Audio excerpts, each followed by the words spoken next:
BEd प्रथम वर्ष में आप सभी का स्वागत है, वेलकम है।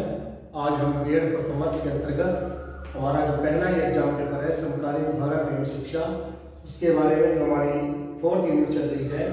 उसमें भी कई चैप्टर तो हम पढ़ चुके हैं। आज नया चैप्टर मध्याह्न भोजन योजना जो mid day meal scheme Bharat सरकार की चली थी छात्र छात्राओं के लिए, उस प्रोग्राम के बारे में आज सब हम इन बिंदुओं पर चर्चा करेंगे।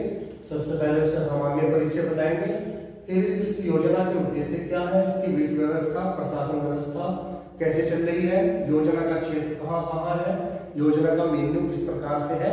तो सबसे पहले हम मध्याह्न भोजन योजना या मिड डे मील स्कीम जो है आपकी, इसकी सामान्य परिचय या इसका एक जनरल इंट्रोडक्शन के बारे में चर्चा करते हैं। 15 अगस्त 1947 को हमारा देश आजाद हुआ है। 26 जनवरी 1950 को संविधान लागू हुआ है ना।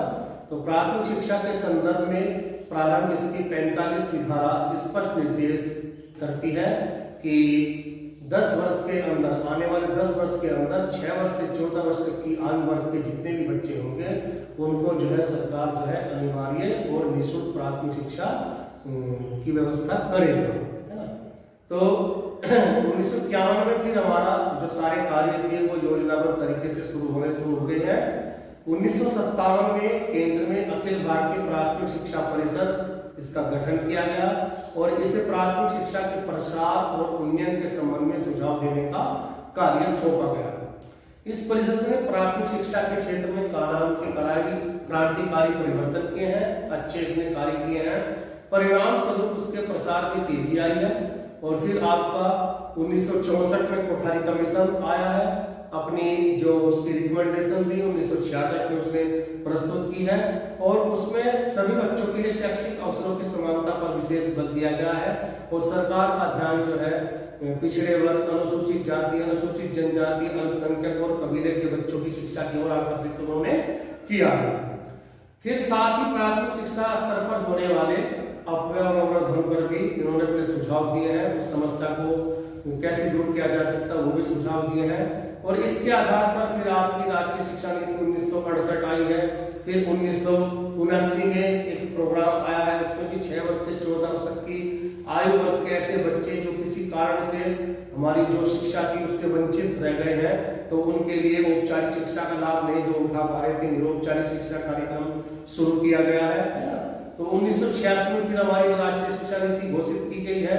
इस नीति में प्राथमिक शिक्षा के सार्वभौमिकरण की बात की गई है, प्राथमिक शिक्षा के उच्चीकरण की बात, उसके उन्नयन की बात, उसकी प्रगति की बात, इंफ्रास्ट्रक्चर की बात, उसमें यानी कि ब्लैक बोर्ड योजना जो है इसमें लागू की गई है।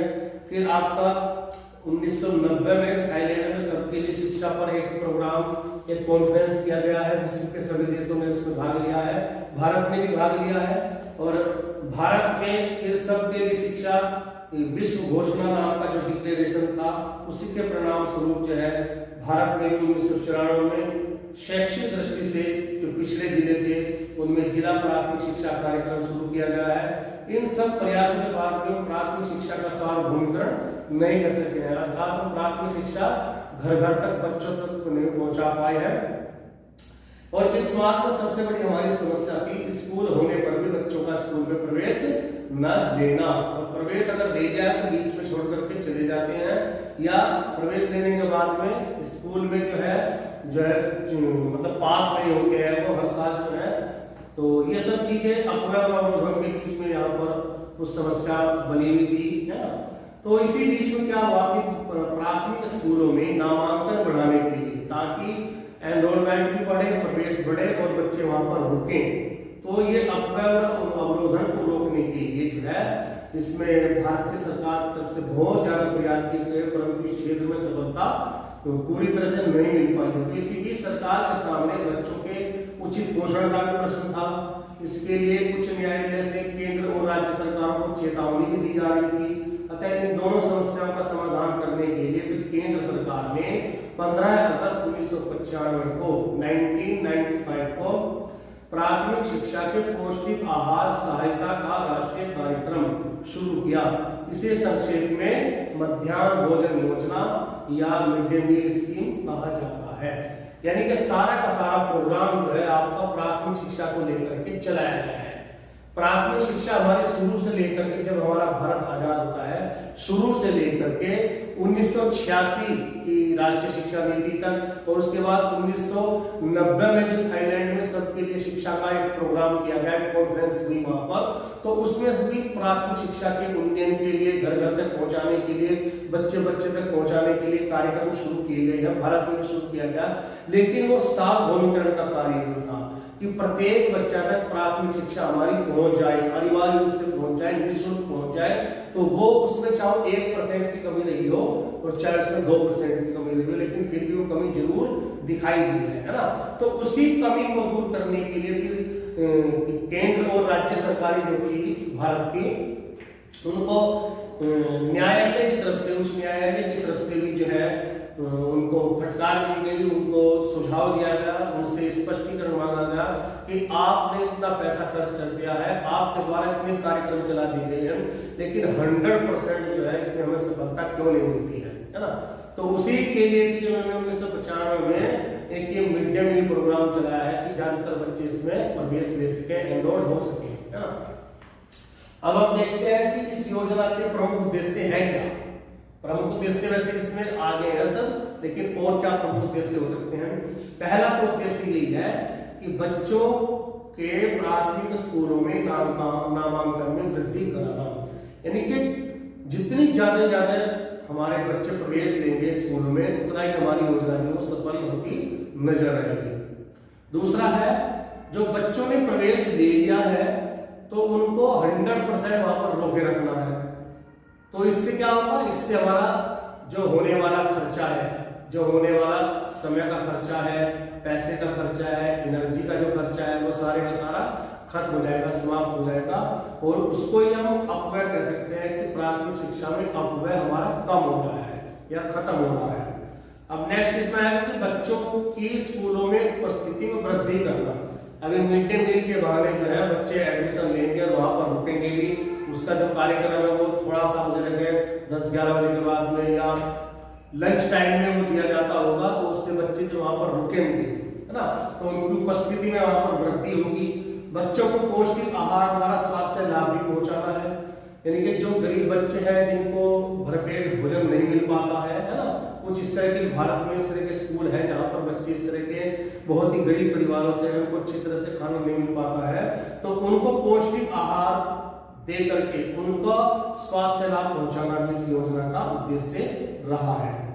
बच्चों की एक स्थान पर एक साथ भोजन व्यवस्था करके उनमें जाति भेदभाव कम करना, उनमें भ्रातृभाव पैदा करना, उनमें हम की भावना, उनमें सामाजिकता की भावना का विकास करना। ये भी अच्छी बात है कि जब एक जगह मिलकर के बैठते हैं, भोजन करेंगे, तो वहां पर हम की भावना भी आ जाएगी, वहां पर मिलने जुलने की भावना भी आ जाएगी, वहां पर भाईचारे की भावना भी आ जाएगी, वहां पर जाति भेद या धर्म भेद जो है ये भी कम हो जाएगा, है ना, रंग भेद जो है सब चीजें खत्म हो जाएंगी वहां पर। तो इन सब चीजों को खत्म करने के जो उद्देश्य है उसमें भी एक बड़े हमें लाभकारी साबित हुई है इस योजना के लिए।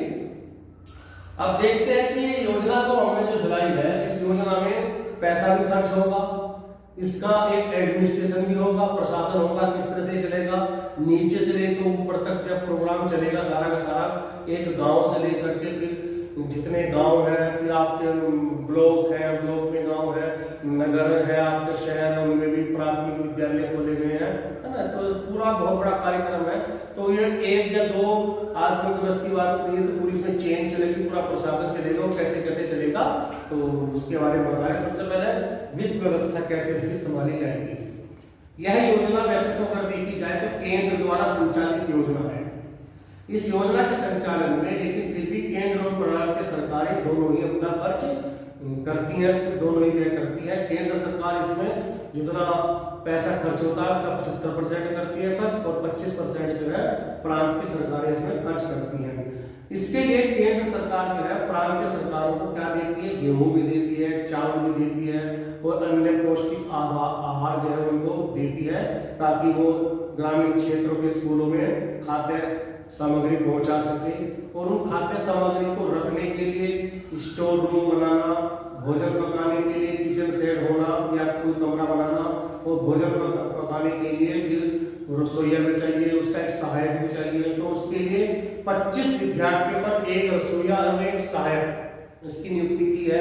उस पर भी पैसा खर्च होगा, उसकी सैलरी वेली दी जाएगी, है ना। और 25 से फिर यानी कि 26 से लेकर के 100 बच्चों तक के बीच अगर व्यवस्था है तो वहां पर 2 रसोइये चाहिए और 2 चाहिए उसके सहायक। तो उसके लिए फिर सारी की सारी व्यवस्था बनानी पड़ती है। तो केंद्र सरकार और प्रांतीय सरकारों को खाद्य पदार्थों को एक स्थान से दूसरे स्थानों पर होने वाले खर्चे के ऊपर निर्धारित मानदंड के तहत सब्सिडी भी दी जाती है। और साथ ही योजना के संचालन और उसकी निगरानी पर होने वाले खर्चे में भी एक निश्चित मानदंड के आधार पर व्यय जो है खर्चा जो है साझा करना पड़ता है या साझा करती है। तो यानी कि दोनों ही मिलकर के इसमें प्रोग्राम में अपना सहयोग देते हैं। अब आती है इसके प्रशासन की बात। ये प्रशासन का मतलब यह है कि इस प्रकार से कार्यक्रम चलेगा। तो मध्याह्न भोजन का प्रशासन जो है भिन्न भिन्न प्रदेशों में भिन्न भिन्न प्रकार से होता है। उनकी आवश्यकताएं, उनकी परिस्थितियां, उनकी डिमांड है ना, वो पोजीशन दशा वो अलग अलग है। तो उसके हिसाब से अलग अलग उसका प्रोग्राम है। जैसे उत्तर प्रदेश में इसके प्रशासन के लिए प्रांतीय स्तर पर एक स्वतंत्र प्राधिकरण है, यानी कि एक राज्य स्तर पर एक स्वतंत्र प्राधिकरण बना दिया गया है। और जिला स्तर पर जिला मध्याह्न भोजन योजना समितियां बनाई गई हैं। इसके संचालन में समन्वय करने के लिए प्रत्येक जिले में एक जिला समन्वय अधिकारी नियुक्त किया गया है। प्रांतीय सरकार इसके लिए बजट बनाकर केंद्र सरकार को भेजती है और केंद्र सरकार उसे पास करके फिर अपने हिस्से की जो धनराशि है वो प्रांतीय सरकारों को भेज देती है। प्रांतीय सरकार फिर अपने हिस्से की धनराशि इसमें जोड़ करके फिर जिला मध्याह्न भोजन जो योजना है उन समितियों को जो बनाई गई थी उस प्रोग्राम के लिए उनको ट्रांसफर करती है। और जिला मध्याह्न भोजन समितियां जो है अपने क्षेत्र के जो स्थानीय निकायों के तत्संबंधी अकाउंट होते हैं, उनके खाते होते हैं, तो उनमें वो ट्रांसफर करती है पैसा। तो समस्त ट्रांसफर जिला कोषागार द्वारा ट्रांसफर होता है पैसा जो है। और स्थानीय निकायों के क्षेत्रों में मध्याह्न भोजन की व्यवस्था फिर ठेकेदारों के माध्यम से कराई जाती है या ग्रामीण क्षेत्रों के स्कूलों में भोजन तैयार किया जाता है। यानी कि जो आपके थोड़े से नगरों में बने हुए हैं वहां पर ठेकेदारी व्यवस्था है, वहां पर ठेके पर खाना बनाने का उनको दिया जाता है, ठेका वो अपने समय पर ले आते हैं, फिर बच्चों को उपलब्ध कराया जाता है। लेकिन ग्रामीण क्षेत्रों में स्कूलों में ही स्कूल भोजन तैयार किया जाता है। और जिला मध्याह्न भोजन समिति, जिला समन्वय अधिकारी, स्थानीय निकाय, स्कूलों की प्रबंध समितियां एवं प्रधानाचार्य इस योजना के संचालन और निगरानी के लिए भी सारे के सारे इसमें उत्तरदायी होते हैं। तो इस प्रकार से ये सारा कार्यक्रम चलता है। स्कूल है तो स्कूलों की जो प्रबंध समितियां हैं, प्रधानाचार्य हैं, उनके टीचर्स जो हैं, इनकी निगरानी में ये सारा का सारा काम चलेगा। अब मध्याह्न भोजन का जो क्षेत्र है वो क्या क्षेत्र है, स्कोप क्या है इसका, कहां तक फैला हुआ है।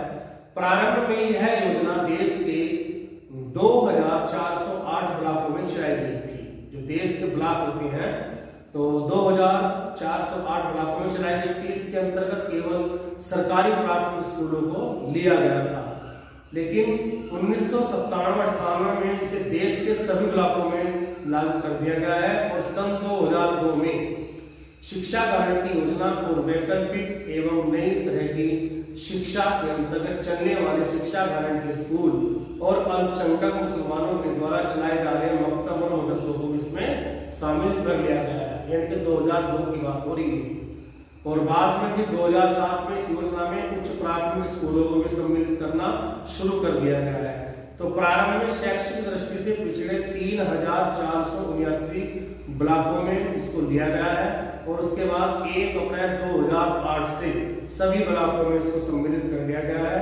और वर्तमान में इस योजना में कुछ सरकारी मान्यता और आर्थिक सहायता प्राप्त निजी स्कूलों को भी सम्मिलित कर लिया गया है। यानी कि कुछ आर्थिक सहायता प्राप्त निजी स्कूल जो बनाए गए हैं उनको भी इसमें शामिल कर लिया गया है। और सरकारी आंकड़े जो अब बताते हैं सत्र 2014-15 का, तो यह योजना जो है 12.12 लाख प्राथमिक एवं उच्च प्राथमिक स्कूलों में चल रही थी। इससे जो है 10.68 करोड़ बच्चे लाभान्वित हो रहे थे। और आगे तो जो हमारा सत्र चलेगा उसमें तो और जो वृद्धि हुई है बच्चों की, तो ये थोड़ा सा 14-15 का आंकड़ा इन्होंने दिया है, करीबन 6-7 साल पुराना। अब अगर इसकी बात करें कि योजना में क्या क्या मेन्यू दिया जाता है, बच्चों को खाने के लिए क्या क्या दिया जाता है, तो उसके बारे में भी थोड़ा सा जिक्र कर लेते हैं। केंद्र सरकार ने इसके लिए ऊर्जा और प्रोटीन के मानक निर्धारित किए गए हैं, यानी कि बच्चों को कैलोरी देनी है, ऊर्जा देनी, पौष्टिक आहार देना है, तो उससे ऊर्जा ही मिलेगी, प्रोटीन मिलेगा बच्चों को। किस किस तरह से देना है?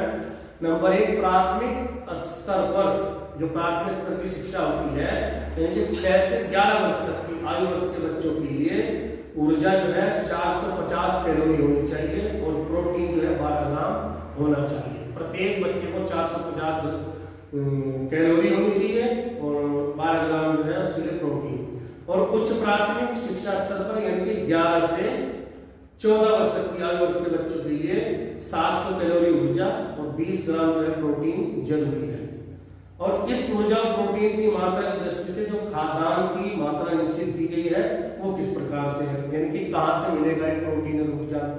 प्राथमिक स्तर पर 6 से 11 वर्ष तक की आयु वर्ग के बच्चे के लिए 100 ग्राम गेहूं अथवा चावल, साथ में आवश्यक मात्रा में दाल, सब्जी या मसाले, चिकनाई होनी चाहिए, तब जाकर के उसको ऊर्जा या प्रोटीन मिलेगी। उच्च प्राथमिक स्तर पर जो 11 से 14 वर्ष तक की आयु वर्ग के बच्चे हैं उनको 150 ग्राम गेहूं अथवा चावल और साथ में जो आवश्यक मात्रा में दाल, सब्जी, मसाले, है ना, ये सब चीजें होने चाहिए। तो सभी प्रांतों में मानकों के अनुकूल भोजन तैयार किया जाता है और सभी को सभी कार्य दिवसों पर दिया जाता है। जितने भी 6 के 6 दिन होते हैं उन पर इनको दिया जाता है, छुट्टी वाले दिन इसमें कैंसिल रहता है। तो किस दिन क्या भोजन दिया जाएगा, यह प्रांतीय सरकारें प्रांत विशेष की सामान्य भोजन थाली के अनुसार निश्चित किया जाता है। पहले से मेन्यू तैयार किया हुआ है। जिस प्रांत में गेहूं का अधिक प्रयोग होता है उसमें अधिक दिनों गेहूं की रोटी और दलिया दिया जाता है, और जिस प्रांत में चावल का अधिक प्रयोग किया जाता है वहां चावल सर्व किया जाता है उनको। तो दाल सब्जी का चयन भी जो क्षेत्र विशेष की जो परिस्थितियां होती हैं उनके आधार पर ही किया जाता है। तो इस प्रतिदिन के मेन्यू में समय समय पर परिवर्तन भी किया जाता है। और उत्तर प्रदेश में जो 2016 का प्रतिदिन का मेन्यू बताया गया है वो किस प्रकार से था? नंबर 1, सोमवार को क्या दिया जाएगा? रोटी एवं सोयाबीन अथवा दाल की बड़ी युक्त सब्जी। रोटी मिलेगी या सोयाबीन मिलेगी? रोटी और सोयाबीन की सब्जी हो सकती है या दाल होगी। मंगलवार को चावल और दाल मिलेंगे। बुधवार को तहरी मिलेगी, दूध मिलेगा 150 मिलीलीटर प्राथमिक स्तर पर और 200 मिलीलीटर जो है उच्च प्राथमिक स्तर पर। बृहस्पतिवार को दाल रोटी, शुक्रवार को तहरी बोलते हैं इसको, और शनिवार को फिर चावल और सोयाबीन युक्त सब्जी मिलेगी। तो ये इसका कुछ मेन्यू था। इसके बाद में मध्याह्न भोजन योजना के अंतर्गत किए जा रहे जो कार्य है वो कार्य कौन कौन से थे? इस योजना के कार्य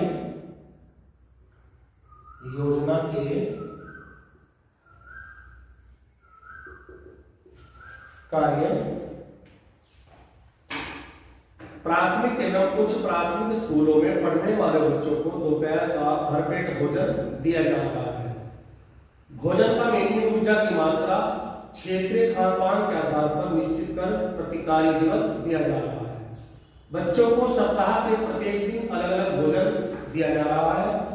बच्चों को दिए जाने वाले भोजन मध्याह्न भोजन की गुणवत्ता पर विशेष बल दिया जा रहा है या विशेष ध्यान दिया जा रहा है। अब ये जो प्रोग्राम चलाया गया है इस प्रोग्राम का मूल्यांकन भी करते हैं हम। मूल्यांकन करने के लिए हमारे पास हमने जो खर्च किया है, जो समय दिया है, जितना प्रोग्राम चलाया है उसकी कुछ उपलब्धियां होनी चाहिए और उसमें कुछ कमियां होनी चाहिए, तो जाकर के हमारा प्रोग्राम ये सिद्ध होता है। नंबर 1 इसमें जो उपलब्धियां बताता हूं सबसे पहले कि शिक्षा सत्र 15-16 तक यह योजना देश के 12.1 लाख प्राथमिक एवं उच्च प्राथमिक स्कूलों में लागू की जा चुकी थी। इसमें 10.68 करोड़ बच्चे लाभान्वित हो रहे थे। दूसरा बताया कि इस योजना के लागू होने के बाद प्राथमिक एवं उच्च प्राथमिक स्कूलों में बच्चों के नामांकन में वृद्धि हुई है, वास्तव में वृद्धि हुई है, उसमें प्रवेश बढ़ा है बच्चों का, और विशेषकर एससी और एसटी और मुस्लिम बच्चों के नामांकन में वृद्धि हुई है। सरकारी आंकड़ों के अनुसार जो सत्र 15-16 था उसमें जो प्राथमिक विद्यालय थे उनमें 95% और जो उच्च प्राथमिक थे उनमें 85% बच्चे जो है उच्च प्राथमिक स्कूलों में नामांकित थे।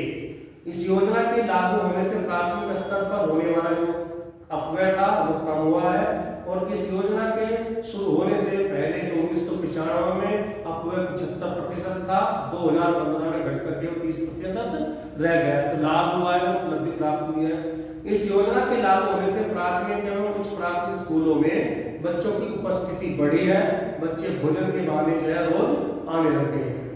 प्राथमिक स्कूलों में बच्चों की उपस्थिति बढ़ने से उनके बच्चों का उत्तीर्ण प्रतिशत बढ़ा है। लेकिन जब उपस्थिति बढ़ेगी, बच्चे आएंगे, वहां पर रुकेंगे, पढ़ेंगे, टीचर पढ़ा रहे हैं तो उनकी समझ में भी आएगा, उनका ज्ञान जो है उनका बढ़ेगा, ज्ञान बढ़ेगा तो उनका जो हर साल का पास होना भी जरूरी हो जाता है। फिर वहां पर जब 2-4 बच्चे रह भी जाते थे तो वो भी बच्चे पास हो जाते हैं। तो बच्चों का उत्तीर्ण प्रतिशत भी वहां पर बढ़ गया है और दूसरे शब्दों में कह सकते हैं वहां पर अवरोधन घटा है।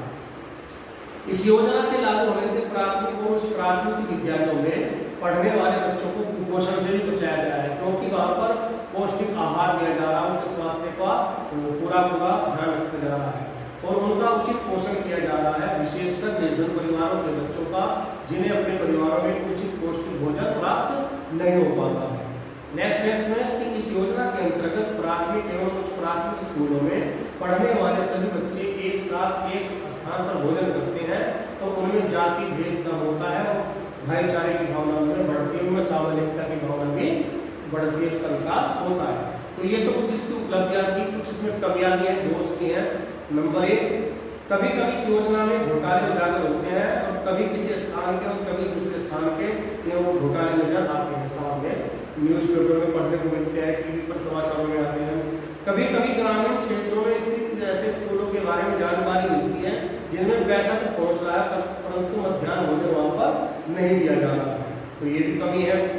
कभी कभी ग्रामीण क्षेत्रों के स्कूलों की रसोइयों में व्याप्त गंदगी और भोजन में कीड़े मकोड़े यहाँ तक कि जहरीली छिपकली तक होने के समाचार भी प्राप्त होते हैं। ये सब क्या है? ये सब लापरवाही का नतीजा होता है, ये जो मतलब केयरलेसनेस होती है। जब हम अपने कर्तव्य को ईमानदारी से करेंगे, जो रसोई है वो अच्छी तरह से उसको छानबीन करके सब्जी को काटेंगे, खाना बनाएंगे, तो वहाँ पर उसमें कुछ भी ना होने का, जिस तरह से हम अपनी रसोई बनाते हैं जिस तरह से बनाएंगे, अपना समझ करके बनाएंगे तो वहाँ पर इस तरह की समस्या नहीं आएगी। लेकिन वो लापरवाह होते हैं, जो वहाँ पर टीचर है, जो वहाँ पर अध्यापक है, जो वहाँ पर प्रधानाचार्य है या जो प्रधान होता है, वो सब भी लापरवाही करते हैं। उनका लालच होता है कि वो अच्छी चीज वहाँ पर भेजते नहीं है और पैसा जो है अच्छी चीज का वहाँ पर दिखा देते हैं, तो ये भी एक कमी वहाँ पर पाई जाती है।